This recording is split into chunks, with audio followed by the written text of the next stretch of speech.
Selamat datang kembali di channel Saham Cuan, channel yang selalu berusaha menyajikan analisa fundamental saham Indonesia secara mendalam, objektif, dan edukatif. Di video kali ini, kita akan membedah secara lengkap salah satu emiten yang sedang banyak diperbincangkan di bursa, PT Petrindo Jaya Kreasi Tbk, dengan kode saham Cuan. Sebelum kita mulai, saya ingatkan bahwa seluruh isi video ini bukan ajakan untuk membeli atau menjual saham, melainkan murni untuk edukasi dan analisa. Keputusan investasi sepenuhnya ada di tangan Anda. Video ini dibuat pada tanggal 6 November 2025 menggunakan data kuartal ketiga tahun 2025 dan harga penutupan pasar pada tanggal yang sama. Mohon selalu teliti dalam membaca angka karena bisa saja terjadi perbedaan sumber data. Profil perusahaan. PT Petrindo Jaya Kreasi adalah perusahaan induk atau holding company yang fokus pada kepemilikan dan pengelolaan berbagai anak perusahaan, terutama di sektor pertambangan batubara dan jasa penunjangnya.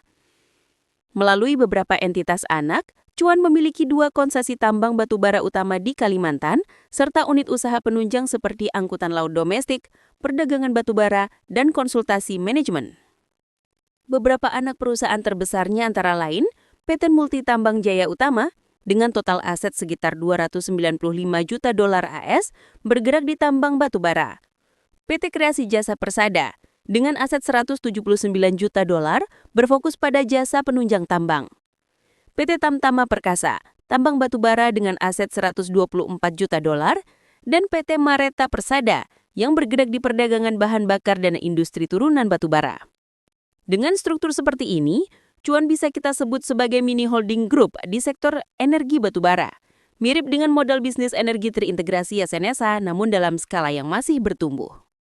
Struktur kepemilikan. Dari sisi kepemilikan, Prajogo Pangestu konglomerat besar di sektor energi dan petrokimia, menjadi pemegang saham mayoritas dengan kepemilikan lebih dari 84% saham. Kepemilikan publik hanya sekitar 15,9%. Konsentrasi kepemilikan sebesar ini menciptakan stabilitas arah bisnis karena keputusan strategis bisa dilakukan cepat. Namun di sisi lain, ini juga meningkatkan resiko minoritas karena arah kebijakan sepenuhnya berada di tangan pemegang mayoritas. Kinerja pendapatan dan pertumbuhan. Mari kita masuk ke bagian yang paling penting, kinerja keuangan. Pendapatan atau revenue TTM tercatat 17,094 miliar rupiah. Tumbuh sangat kuat, naik 46,63% secara tahunan pada kuartal ketiga 2025. Dari angka ini, terlihat Cuan sedang mengalami momentum pertumbuhan luar biasa. Namun kita harus berhati-hati karena pertumbuhan tinggi belum tentu berarti efisiensi meningkat. Gross profit margin berada di 11,22%, operating profit margin di 13,26%, dan net profit margin di 4,25%. Artinya dari setiap Rp100 pendapatan, laba bersih yang bisa disimpan perusahaan hanya sekitar Rp4 saja.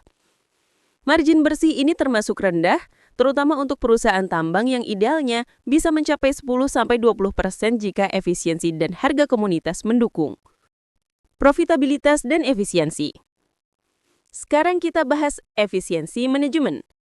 Return on Asset atau ROA berada di 5,95%, angka yang cukup sehat untuk sektor tambang.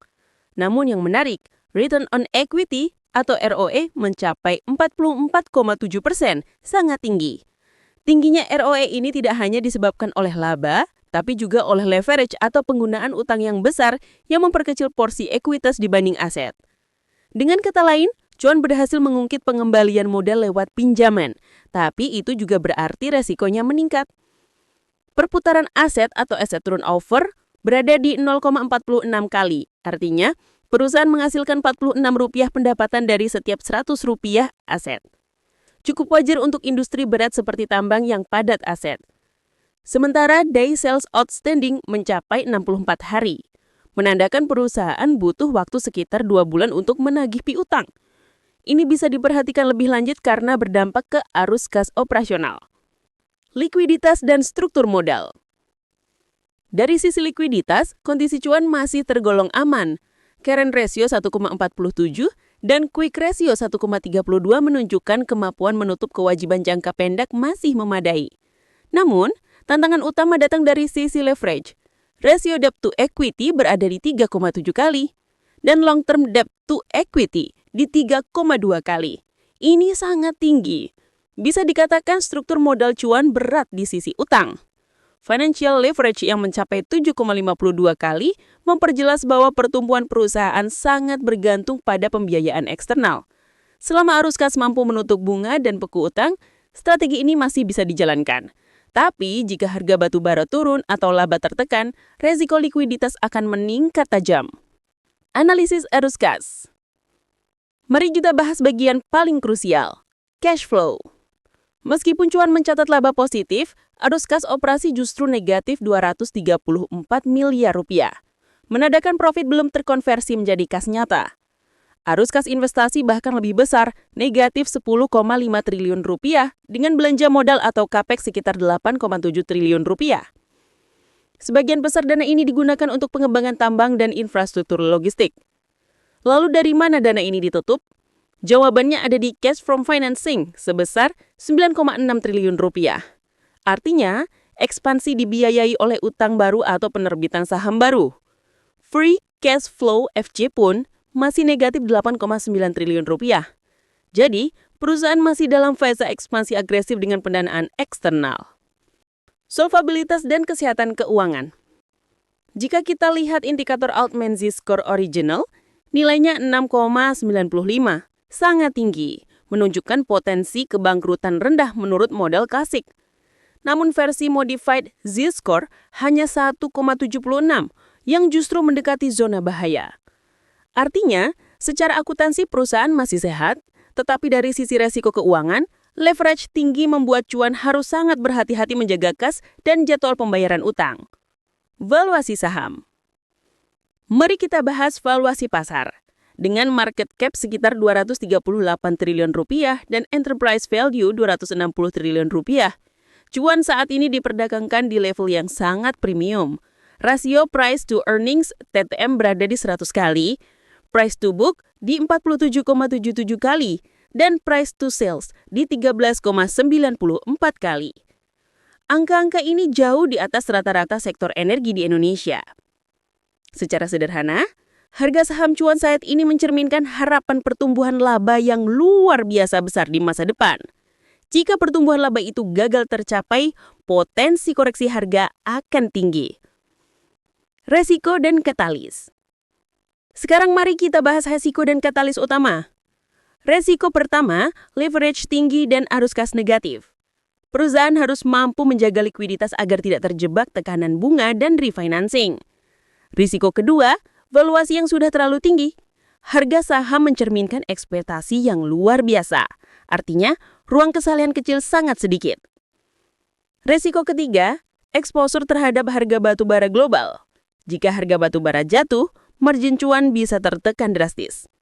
Namun, ada juga katalis positif. Jika cuan mampu meningkatkan efisiensi tambang, menekan biaya operasional, atau memperluas kapasitas produksi, maka pertumbuhan laba bisa berlanjut. Selain itu, potensi restrukturisasi utang atau penambahan konsesi baru juga bisa menjadi katalis yang menarik. Strategi investasi dan kesimpulan. Untuk investor konservatif, cuan saat ini tidak cocok untuk jangka panjang karena valuasinya terlalu tinggi dan arus kas belum positif. Lebih baik menunggu hingga valuasi turun atau saat laporan arus kas menunjukkan perbaikan signifikan.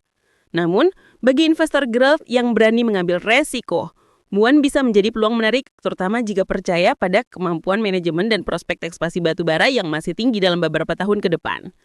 Sementara bagi trader momentum, cuan bisa dijadikan target jangka pendek mengingat performa harga yang spektakuler. Naik 19% dalam 1 bulan, 38% dalam 3 bulan, dan 202% dalam 1 tahun terakhir. Momentum ini bisa dimanfaatkan, tapi selalu dengan disiplin cut loss dan manajemen yang tepat. Itulah analisa fundamental lengkap dari PT Petrindo Jaya Kreasi Tbk, cuan berdasarkan data kuartal per 3 tahun 2025. Kesimpulannya, cuan adalah perusahaan dengan aset nyata dan pertumbuhan cepat, tetapi di sisi lain juga menyimpan resiko tinggi karena leverage besar dan valuasi yang mahal. Untuk sekarang, saham ini lebih cocok bagi investor yang siap menghadapi volatilitas tinggi, bukan untuk yang mencari margin of safety. Terima kasih sudah menonton video ini sampai akhir. Jangan lupa like, share, dan subscribe channel Saham Cuan agar Anda tidak ketinggalan analisa fundamental saham-saham menarik berikutnya.